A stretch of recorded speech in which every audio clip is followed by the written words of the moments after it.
नमस्कार, मैं हूं आर्यन सिंह। आप देख रहे हैं न्यूज डंका। न्यूज डंका में आपका स्वागत है। बलिदान और समर्पण से हो सकता है 2047 में अखंड भारत का सपना साकार।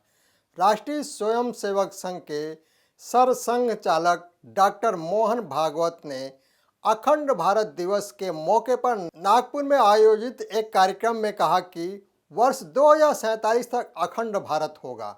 उन्होंने यह भी कहा कि अखंड भारत के निर्माण के लिए बलिदान और समर्पण को तैयार रहना चाहिए। भले ही आज अखंड भारत पर हमारा अधिकार नहीं है, लेकिन कल हमारे पास होगा। भागवत ने अपने भाषण के दौरान कहा कि लोग अखंड भारत के बारे में बात करते हैं, लेकिन उन्हें इससे डर लगता है।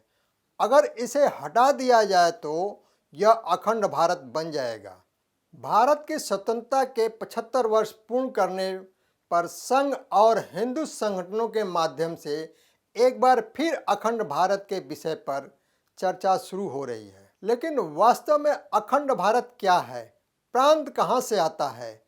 इस अखंड भारत से वास्तव में कितने देशों का जन्म हुआ? बहुत से लोग इसके बारे में नहीं जानते हैं। भारत को 200 साल के ब्रिटिश गुलामी के बाद 15 अगस्त 1947 को आज़ादी मिली थी। आज हम जो भारत देखते हैं यह सदियों पहले जैसा नहीं था। इसका आकार अब की तुलना में बहुत बड़ा था। ऐसा माना जाता है कि आज हमारे पड़ोस में जितने देश हैं उनमें से बहुत से देश भारत के ही अंग थे, लेकिन भारत में ये प्रांत धीरे धीरे अलग अलग देशों के रूप में अस्तित्व में आए। ऐसा कहा जाता है कि ब्रिटिश शासन के दौरान भारत का सबसे अधिक बार विभाजन हुआ था। ऐतिहासिक रूप से कहें तो भारतीय उपमहाद्वीप को दुनिया के सबसे पुराने मानव बसे क्षेत्रों में से एक माना जाता है।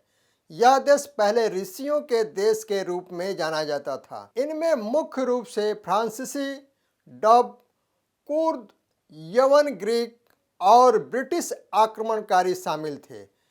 बाद में कहा जाता है कि इन शासनों ने भारत की अखंड भूमि को विभाजित कर दिया।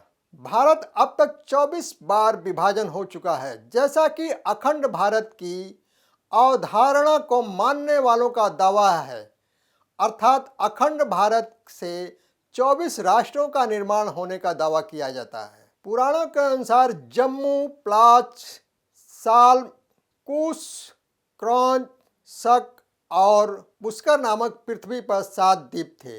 जम्मू द्वीप इन 7 द्वीपों के बीच में था। इसके 9 खंड हैं: नाभि, किमपुरुष, हरितवर्ष, राम्या, हिरण्मय, कुरु, भद्रासु और कैतुमल।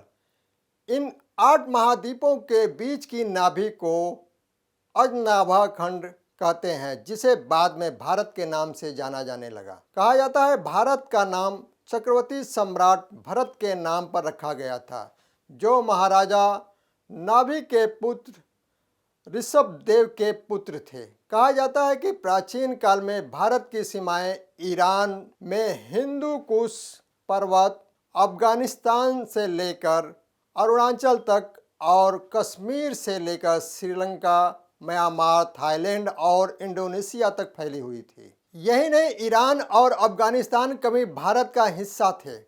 इतिहासकारों का दावा है कि पहले ईरान को फारसी देश माना जाता था। फारस का अर्थ है सिंधु नदी के पार का देश। कहा जाता है कि इस देश को आर्यों ने बसाया था। प्राचीन गांधार और कंबोज साम्राज्यों के बीच के क्षेत्र को आज अफगानिस्तान कहा जाता है। महाभारत काल के दौरान गांधार पर शकुनी का शासन था। इस पूरे क्षेत्र पर हिंदू और पारसी राजवंशों का शासन था। 7वीं शताब्दी के बाद अरबों और तुर्कों के मुसलमानों ने इस जगह पर आक्रमण करना शुरू कर दिया। वर्ष 1870 ईस्वी में अरब जनरल याकूब एल्स ने अफगानिस्तान पर पूरी तरह से अधिकार कर लिया। यहाँ तक कि जब भारत की वर्तमान भूमि ब्रिटिश नियंत्रण में थी, अफगानिस्तान को भारत का हिस्सा माना जाता था। अंग्रेजों ने अपने शासन के दौरान 1834 में अफगानिस्तान को बफर स्टेट घोषित कर दिया। फिर 18 अगस्त 1919 को यह राज्य भारत से अलग हो गया। प्राचीन काल में ऐसा माना जाता है कि यह सारा भाग भारत के अधीन आता था। थाईलैंड पहले इस द्वीप समूह का हिस्सा था। थाईलैंड को प्राचीन काल में श्याम देश के नाम से जाना जाता था। वर्ष 1238 में इस स्थान पर सुखोथाव राज्य की स्थापना हुई थी। इसे पहला बौद्ध साम्राज्य माना जाता है। फिर 1782 में बैंकॉक में चकरी राजवंश का उदय हुआ था। वर्तमान थाईलैंड यानी आधुनिक थाईलैंड की यात्रा यहीं से शुरू हुई थी। इस देश ने यूरोपीय देशों के खिलाफ एक बड़ा संघर्ष किया। 1992 में सत्ता के हस्तांतरण के बाद देश में एक नया संवैधानिक राजतंत्र अस्तित्व में आया। श्रीलंका रामायण के कारण यह देश भारतीयों से बहुत परिचित है। रावण के साथ इस देश का नाम हमेशा जुड़ा रहता है। कहा जाता है कि तब श्रीलंका भारत का हिस्सा था। एक मान्यता के अनुसार 5076 ईसा पूर्व में भगवान राम ने रावण का वध किया और इस क्षेत्र को भारत के शासन में लाया। लेकिन उसके बाद भी समय समय पर इस क्षेत्र से जुड़े ऐतिहासिक संदर्भ सामने आते रहे। सम्राट अशोक के शासनकाल के दौरान श्रीलंका में बौद्ध धर्म व्यापक रूप से फैल गया। यह क्षेत्र भारत में चोल और पांड्य साम्राज्य के अंतर्गत आता था। ब्रिटिश काल में जब अंग्रेजों ने पेशवाओं का अंत किया तो उन्होंने पूरे देश पर कब्जा कर लिया। द्वितीय विश्व युद्ध के बाद 4 फरवरी 1948 को श्रीलंका को भारत से अलग देश के रूप में मान्यता दी गई थी। नेपाल के साथ भारत के खास रिश्ते हैं। इसका वर्णन अनेक पौराणिक कथाओं में मिलता है। इसके अनुसार नेपाल को देवघर कहा जाता है। भगवान रामचंद्र की पत्नी सीता माता का जन्म नेपाल के मिथिला में हुआ था। 1500 ईसा पूर्व में हिंदू आर्यों ने नेपाल पर शासन किया था। 250 ईसा पूर्व में यह क्षेत्र मौर्य साम्राज्य का हिस्सा था। फिर 4वीं शताब्दी में इस क्षेत्र को गुप्त साम्राज्य में शामिल कर लिया गया। 7वीं शताब्दी में तिब्बत के सम्राटों ने इस पर कब्जा कर लिया था। 11वीं शताब्दी में नेपाल में ठाकुरी वंश के राजा शासन करते थे। उसके बाद भी विभिन्न राजाओं ने इस भूमि पर शासन किया। इतिहासकारों का दावा है कि पृथ्वी नारायण माह ने 1765 में नेपाल को एक राष्ट्र के रूप में एकजुट करने के लिए अभियान शुरू किया था।